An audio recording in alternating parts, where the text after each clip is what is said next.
ada simbol yang menarik dari masjid ini yang kita bisa pelajari, bahwasanya ini adalah representasi religiusitas manusia. Ini jenis atap tumpang. Tumpang 3 ya. Yang ini adalah karakter masjid Jawa. Jadi jangan menyalahkan masjid Jawa kok nggak ada kubahnya ya.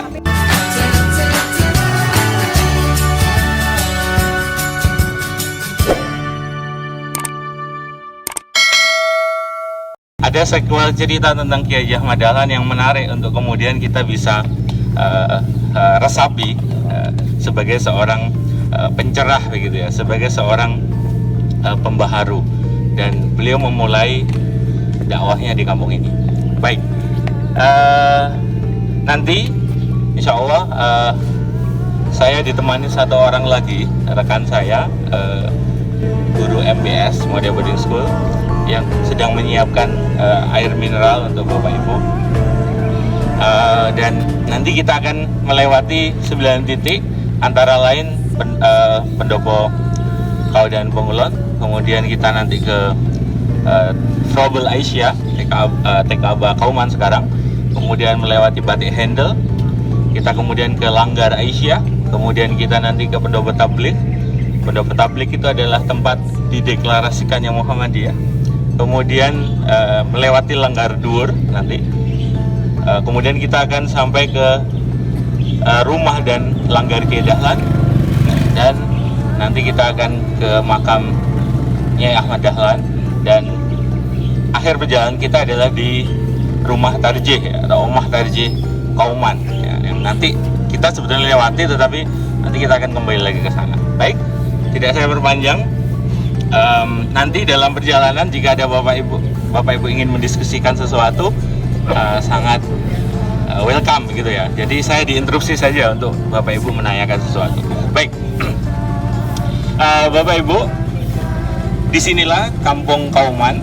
Ini adalah kampung abdi dalam agama yang berdiri tidak berselang lama setelah hadirnya Masjid Gede.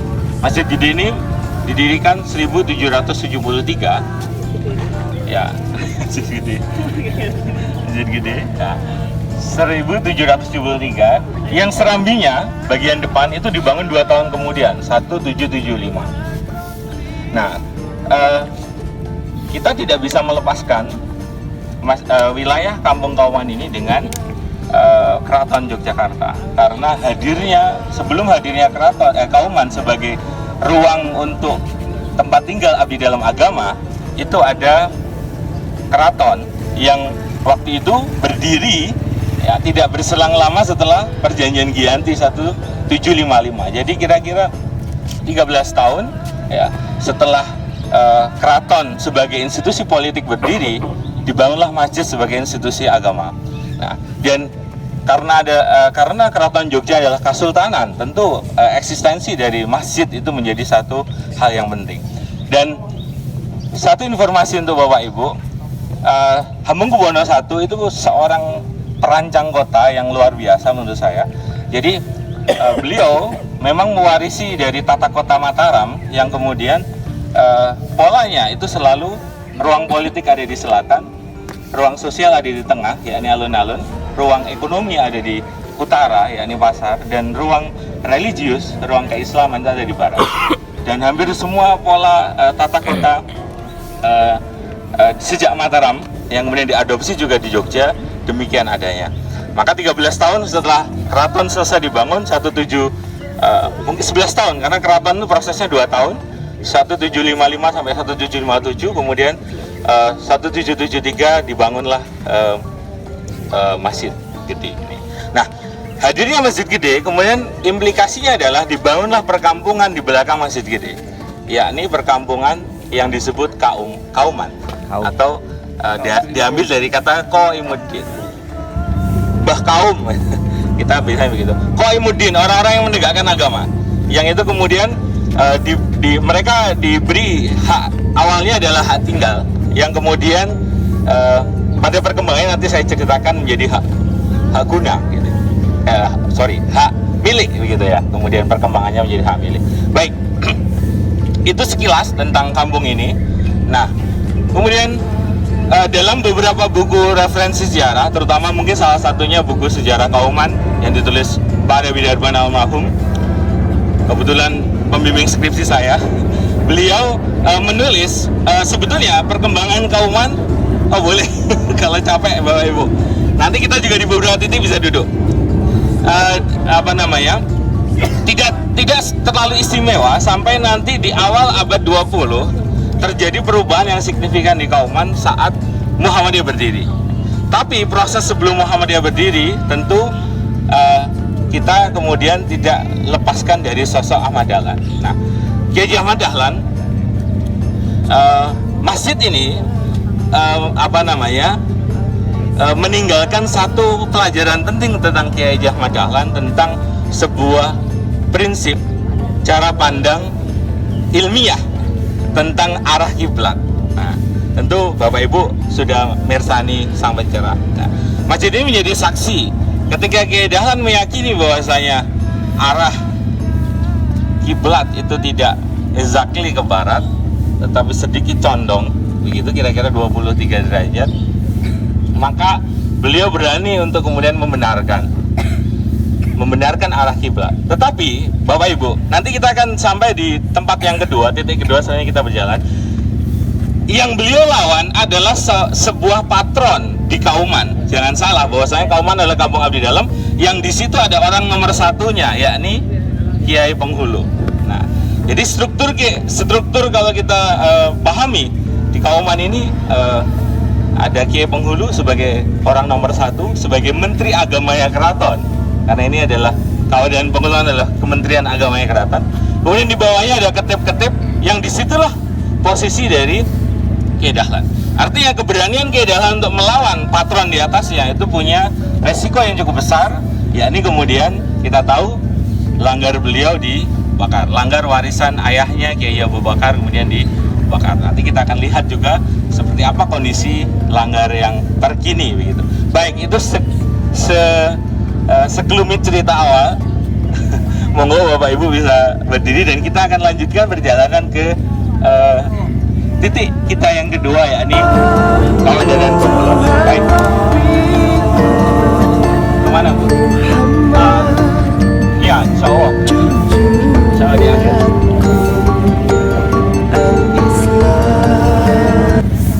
Baik, Bapak Ibu, di tempat kita berdiri ini biasa disebut pelataran Masjid Gede begitu. Nah, di sini merekam berdirinya dua orto Muhammadiyah yang sangat penting. Saya kira di awal, yakni yang pertama adalah Hizbul Wathon. Nah, inspirasi Hizbul Wathon yang berdiri 1917 ya, itu adalah saat Kiai Dahlan berjalan-jalan di kota Solo dan melewati Puro Mangkunegaran. Di Puro Mangkunegaran tersebut, Kiai Dahlan melihat anak-anak kecil dibariskan, sambil jalan boleh, dibariskan, yang kemudian beliau melihat ada sebuah nilai kedisiplinan yang sangat menarik bagi anak-anak tersebut. Lalu Kiai Dahlan terinspirasi, kenapa di Kauman tidak bisa? Lalu beliau membariskan dan melatih kedisiplinan anak-anak muda saat itu, yang kemudian beliau beri nama Hizbul Wathon. Apa arti Hizbul Wathon Bapak Ibu? Apa Bapak Ibu? Nah, Hizbul Wathon, cinta tanah air. Secara khusus Muhammadiyah tidak memilih terminologi merdeka. Bahkan tidak ada organisasi yang secara khusus orto Muhammadiyah maupun Muhammadiyah mengatakan merdeka di masa kolonial, karena itu sangat tidak strategis. Maka simbol cinta tanah air itu secara eksplisit sebenarnya sudah secara implisit sudah menunjukkan bahwasanya sebetulnya ini adalah pasukan-pasukan yang siap membela tanah air meskipun tanpa harus mengatakan merdeka. Ortom yang kedua, artinya bukan.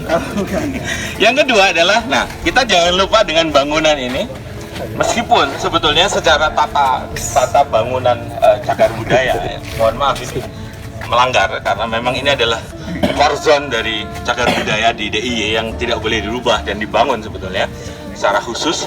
Nah, bangunan ini bangunan baru yang kemudian berdiri gitu ya, dibangun. Tetapi bagaimanapun hadirnya Ortom yang kedua yang Tapak Suci pada 1964 di Kauman itu menjadi sangat penting juga. Jadi Ortom yang kedua yang lahir dari halaman masjid ini adalah Tapak Suci ya, yang alirannya adalah aliran dari Jawa Barat ya. Ya, jadi dulu ada istilah Cikauman ya, karena saking memang itu menunjukkan tradisi bela diri Jawa Barat yang memang diadopsi dalam Tapak Suci Putra Muhammadiyah yang dikembangkan oleh kiai-kiai founding father Tapak Suci yang berasal dari Kauman. Jadi halaman inilah menjadi saksi berkembangnya dan tumbuhnya Tapak Suci sebagai satu alat perkaderan Muhammadiyah. Nah, dan yang menarik Bapak Ibu, saya mengenalkan ada satu ruang di Kauman. Saya menulis satu paper tentang Ngindungan. Ngindungan ini wilayah di timur laut Kauman ini. Ya. Iya, ada Langgar di situ dan wilayah sekitarnya. Ini memang kata Ngindungan menjadi satu term yang menyakitkan masyarakat di sini.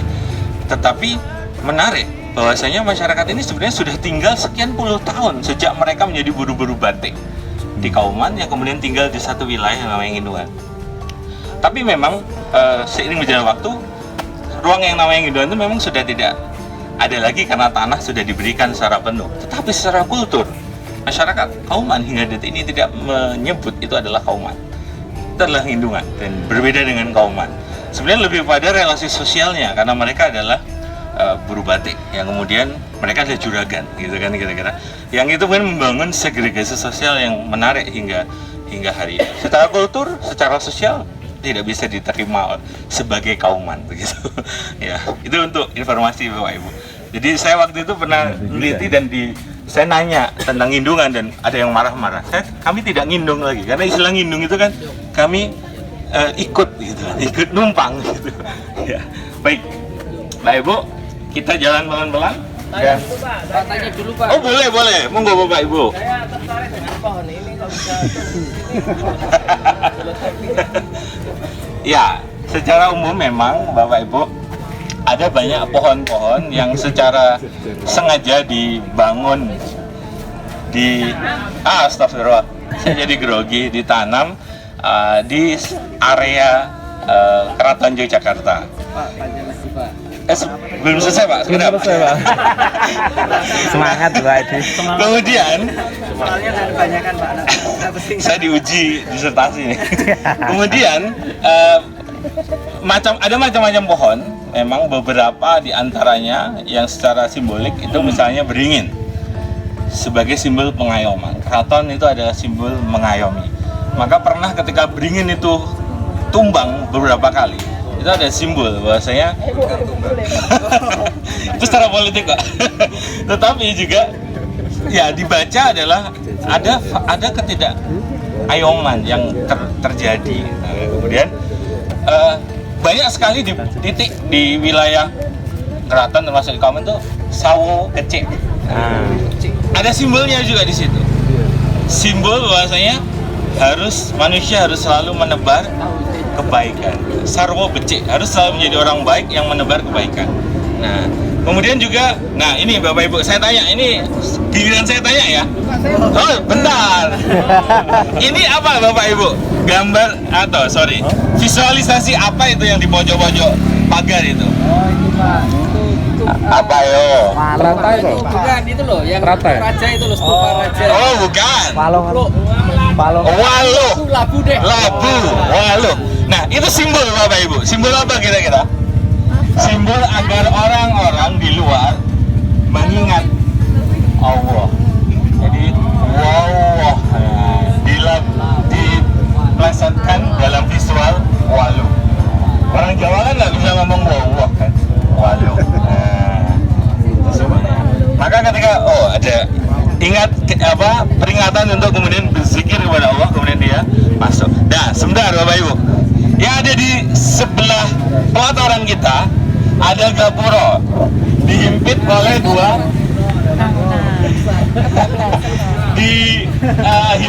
dua tepas keprajuritan dan kemudian dihimpit oleh dua bagongan. Ini tempat meletakkan gong saat gerebek ya, saat gerebek. Dua ini. Nah, ini Pak, ini ya, Kiai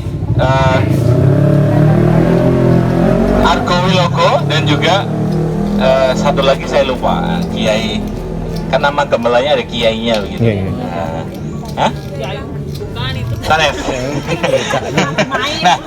Nah, Bapak Ibu, gapura itu dari asal kata bahasa Arab apa Bapak Ibu? Gofur. Ya, itu sedikit mirip nama saya. Gapura, ghafuro, artinya ampunan. Jadi simbolnya kalau mau mendapatkan ampunan, masuklah gapura. Tapi kemudian tidak cuma masuk gapura terus pulang lagi. Dia harus lanjut. Dulu adalah di Kauman ini ada sungai yang mengalir dari utara ke selatan yang dialirkan lewat depan masjid. Kalau kita lihat visualisasi di sang penjara, lebarnya 7 meter, 5 meter saya sampai 7 meter, cukup lebar. Yang kemudian sekarang memang tersisa sangat sempit, tetapi itu masih mempertahankan apa yang ada dulu gitu. Jadi air mengalir, disitulah untuk berwudu. Jadi setelah ingin mendapatkan ampunan, setelah masuk gapura, bersucilah. Setelah bersuci, naiklah ke masjid untuk menyempurnakan ampunan Allah itu. Nah, kira-kira memang Jawa penuh dengan simbol. Nah, oke, satu lagi sebelum saya buka pertanyaan, jalan dikit boleh, jalan dikit, biar nggak bosan. Jadi ini pohon apa Pak?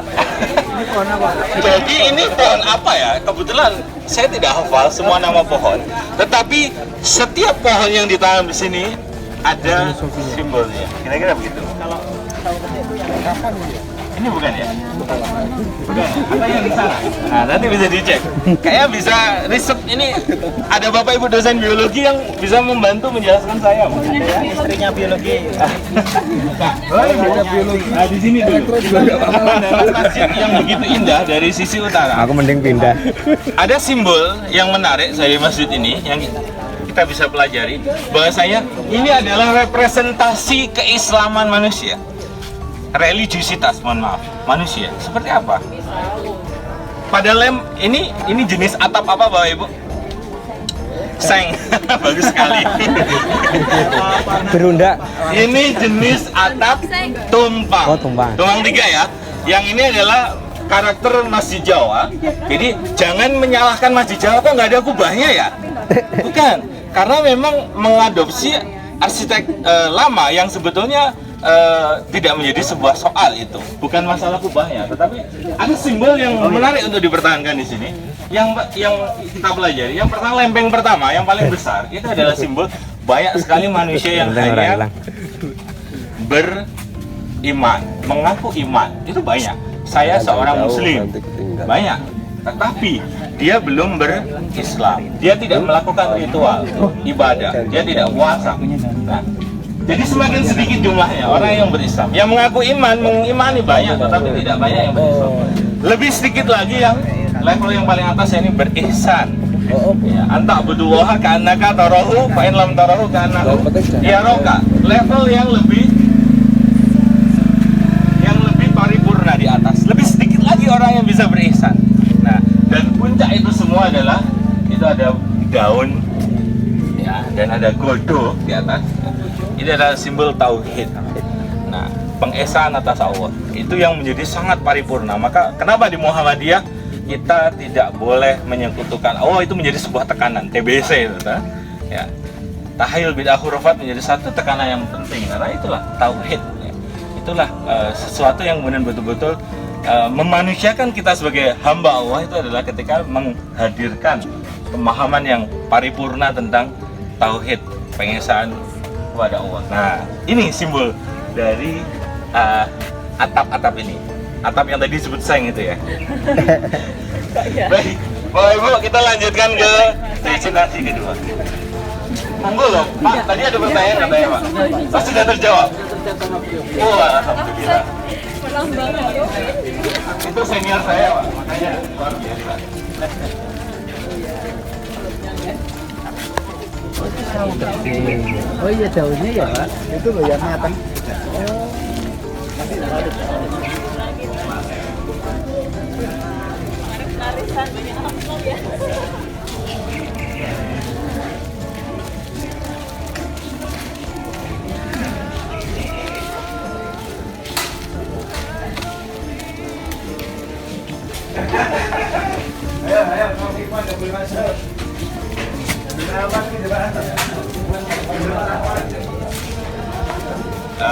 Oke, silakan Bapak Ibu.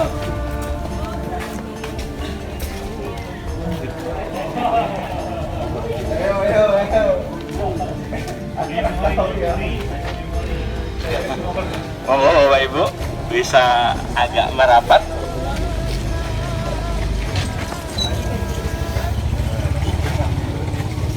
Iya.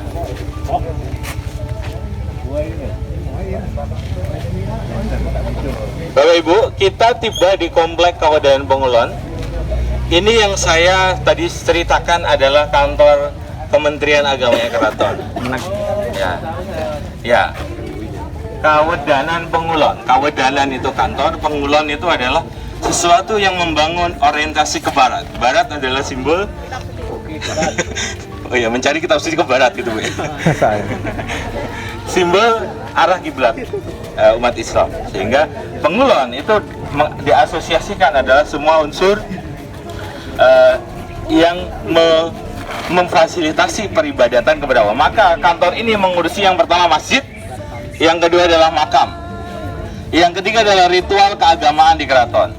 Maka Bapak Ibu, kalau kita tahu ada masjid Kagungan Dalam, makam Kagungan Dalam milik Sultan, ya itu diurusi oleh tepas ini, ya, Kawedanan ini. Nah, misalnya di kampung saya Nitian itu ada Masjid Sultanain ya, dan makam Nitian. Nah, itu statusnya milik keraton. Dan juga di banyak titik di Jogja dan sekitarnya yang masjid milik keraton dan makam milik keraton itu adalah diurusi oleh Kawedanan Pengulon. Yang kedua, semua ritual agamaan, pernikahan dan sebagainya juga beliau Kiai Penghulu ini yang punya otoritas terbesar. Baik, tadi saya singgung Bapak Ibu, struktur keabdidaleman yang lama ya saya katakan di keraton di masa Kiai Ahmad Dahlan itu adalah yang paling atas Kiai Penghulu, bawahnya adalah ketip atau khotib. Jumlahnya ada 9. Ya. Beliau menempati posisi ada ketip kulon, menempati Langgar Kulon, ketip kidul, ketip Amin kebetulan yang kidul. Kemudian ada ketip ler. Ya. Memang dalam beberapa hal ada simbol penjuru mata angin, tapi nggak ada hubungannya sama avatar. Ya. Tetap memang itu ada tugas yang beliau ada di beberapa titik-titik di wilayah Kauman ini. Ada beberapa ketip yang menempati Langgar, ada ketip yang tidak menempati Langgar. Seperti ketip Cendono itu tidak menempati Langgar. Nah, kemudian Bapak Ibu, di bawahnya ketip itu ada namanya mudin, yang tugasnya adalah menjadi muadzin. Di bawahnya ada berjamaah, ada abdi dalam jumlahnya 40 orang, tugasnya menghadiri sholat berjamaah di sini. Iya Bu, iya. Absen nggak itu? Oh, nggak usah di absen, tetapi mereka punya kewajiban karena mazhab yang dipakai adalah Syafi'i. Mazhab yang dipakai adalah Syafi'i, sehingga lebih khusus untuk sholat Jumat, 40 orang ini untuk menyempurnakan kuota. Iya, kuota. Quorum benar. Nah, betul. Tapi sekarang masih? Tidak secara khusus Bu melekat. Bagaimana? Mau daftar itu Pak.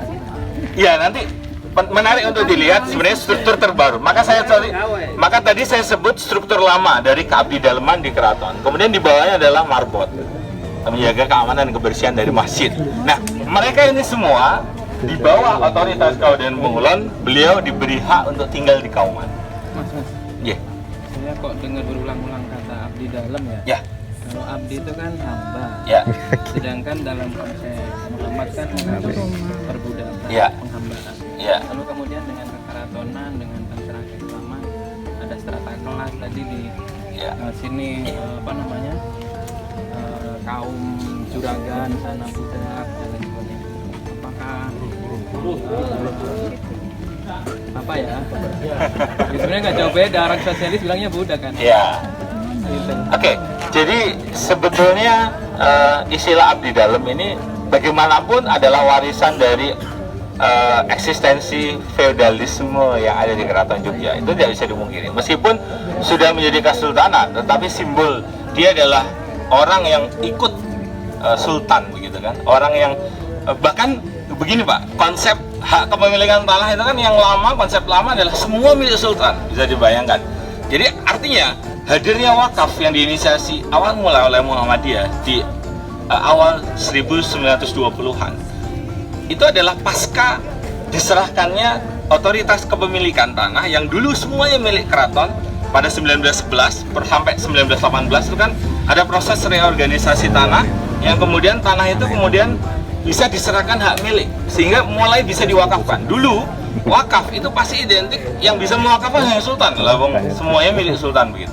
Jadi memang ada pergeseran hak kepemilikan tanah yang implikasinya adalah hadirnya wakaf itu. Tapi kembali lagi ke istilah abdi dalam itu memang ya itu sesuatu yang melekat pada feodalisme kesultanan ataupun feodalisme kerajaan begitu ya Pak kira-kira. Tadi disebut lagi semuanya milik sultan. Ya. Terus kapan hari ada bilang di forum pengkajian itu sultan ada wakil Tuhan di muka bumi. Ya. Lalu kenapa sultan menjadi owner dari kota Yogyakarta dan Ya, memang menarik untuk dikaji lebih lanjut ya. Tetapi saya kira memang prinsip bahwa saya raja itu ya memang pemilik, dia sebagai Khalifatul memang gelar Khalifatul sudah melekat sejak lebih satu. Ya dia Sayyidin Panargomo Khalifatullah. Kira-kira begitu Pak. Nanti monggo bisa dikaji lebih lanjut, kayaknya menarik. Baik Bapak Ibu, jadi ini rumah Kiai Penghulu yang mana? Ada di belakang pendopo ini. Pendopo ini kantornya. Rumah beliau ada di belakang sana. Sekarang yang menjabat Kiai Penghulu adalah Kiai Ahmad Musin Kamaludiningrat.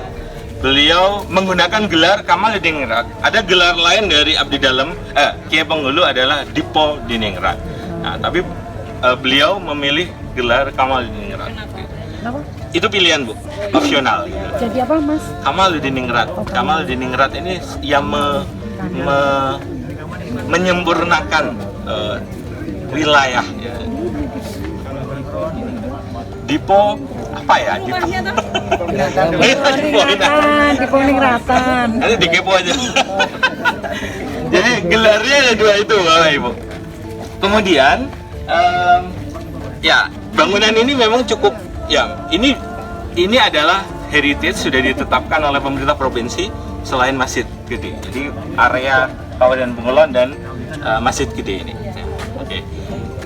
Di sana masih digunakan sebagai area asrama madrasah Mualimat yang nanti kita ceritakan sedikit tentang histori dari sekolah-sekolah Muhammadiyah. Mulai dari di ruang tamu Kiai Dahlan sampai kemudian hadirnya internat ya asrama-asrama sebagai ruang untuk menyokong sekolah guru, quick school. Mungkin ada alumni mualimin-mualimat di sini yang lebih bisa menceritakan lebih detail lagi. Baik, kita lanjutkan ke destinasi ketiga. Ada pertanyaan lagi Bapak Ibu? Oke. Bentar. Mana? Ya. Jadi ketua MUI itu melekat pada jabatan abdi dalam apa namanya?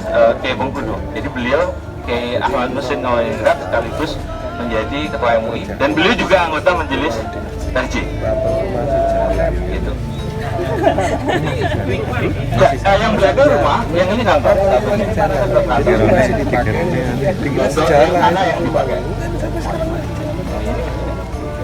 Ini karya dari Bu Hadiroh. Ini istri dari Kiai Penghulu. Jadi Nyai Penghulu. Beliau sering berkebun di sini sehingga menjadi hijau. Dan ini juga menggerakkan Ibu-ibu Aisyah di Kaumah. Baik. Iya Bu. Iya Bu. Ini sebetulnya itu anu saja Bu. Napa istilahnya plang? Karena memang Kiai Penghulu melekat jabatan beliau sebagai ketua MUID. Begitu. Okay. Otomatis ya itu ya? Saya kurang tahu tapi memang Pak Ahmad Musin status beliau dua jabatan itu masih melekat pada beliau. Istimewa ya. Istimewa, karena Jogja istimewa. Baik, Bapak Ibu cekap. Kita Gambarannya di mana ya? Oh iya. kita lanjutkan ke destinasi ketiga, Frobel Asia. Nah, sebelum kita lanjut, Bapak Ibu, nah ini ada senior saya, Yunda, Yunda dia, tentu sangat paham dengan sejarah perjalanan dari sekolah. Jadi gini, berbicara pendidikan anak usia dini, inisiatornya tidak salah lagi adalah Aisyah, ya. Karena dimulai dari pendopo ini. Nah, dulu, tadi belum saya ceritakan, Kiai penghulu yang hidup pada masa Kiai Dahlan itu kan berkonflik dengan Kiai Ahmad Dahlan kan dalam film Samanjara. Ya. Nah, penggantinya beliau meninggal pada 1914, kemudian diganti anak mantunya Kiai Muhammad Kamaludiningrat. Ya. Kiai Muhammad ini kemudian punya putri yang beliau berkerabat dengan Kiai Dahlan dan punya putri yang sejak kecil dititipkan oleh Kiai Dahlan.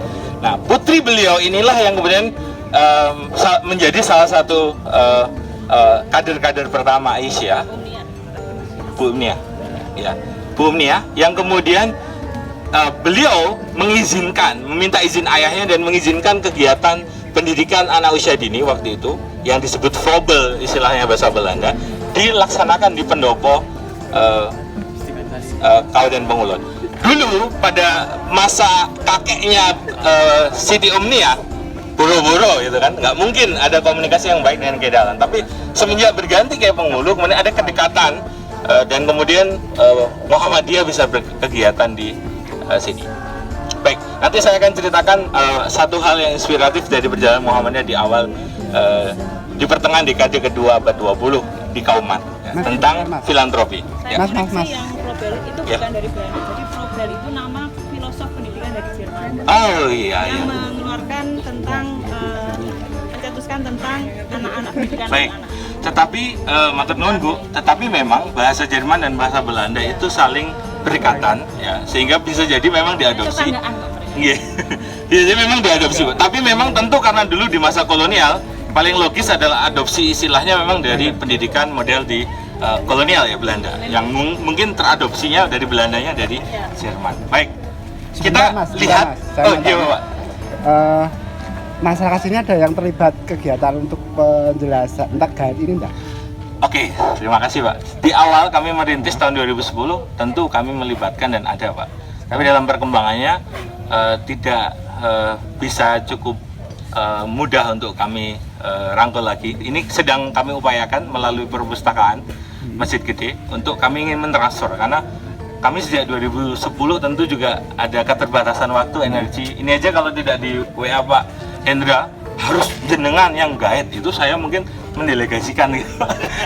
Tapi ini secara khusus karena spesial tamunya, insya Allah saya siap. Tetapi memang kami sangat ingin mentransfer Pak apa yang kami tahu, apa yang kami lakukan selama ini ke apa namanya halayak. Hambatannya sini apa? Keterbukaan Pak, karena kami orang luar. Nah, mereka itu yang cukup eksklusif. Jadi kalau misalnya yang menjelaskan itu malah masyarakat sini, itu saya kira jauh lebih bisa terbuka. Ya, tetapi kadang juga memang pengetahuannya, knowledge-nya juga tidak cukup untuk itu Pak.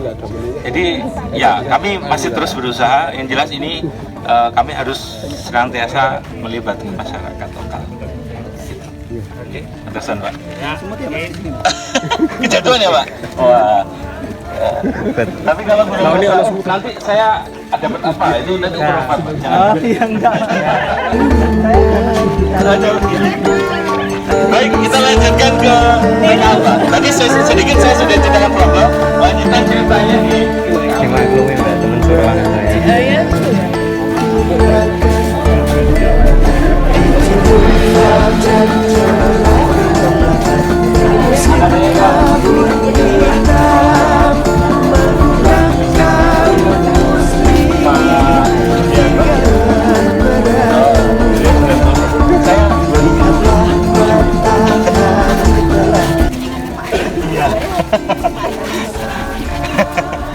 Saya 4 bimbingan terakhir sebelum beliau itu. Kalau Bapak Ibu ingat kalau nonton Sang Pencerah melihat Gapuro ini, apa yang teringat? Apa yang diingat saat nonton Sang Penjara di Gapura ini? Ya, videonya. Oh, bukan. Ya kan yang pertama kali itu. Nah, filmnya pertama kali. Oh gitu. Itu dari sana bisa jadi. Di sini yang paling emosional adalah saat saat menjelang orang terdekat dari Kiai Penghulu memprovokasi masyarakat untuk membakar langgar. Kan ada teriak, oh kemudian masuk. Ya, ingat ya Pak? Nah, Ya. itu memang itu real skinnya di sini. Ya, baik kita. Video mbak ya. Keren.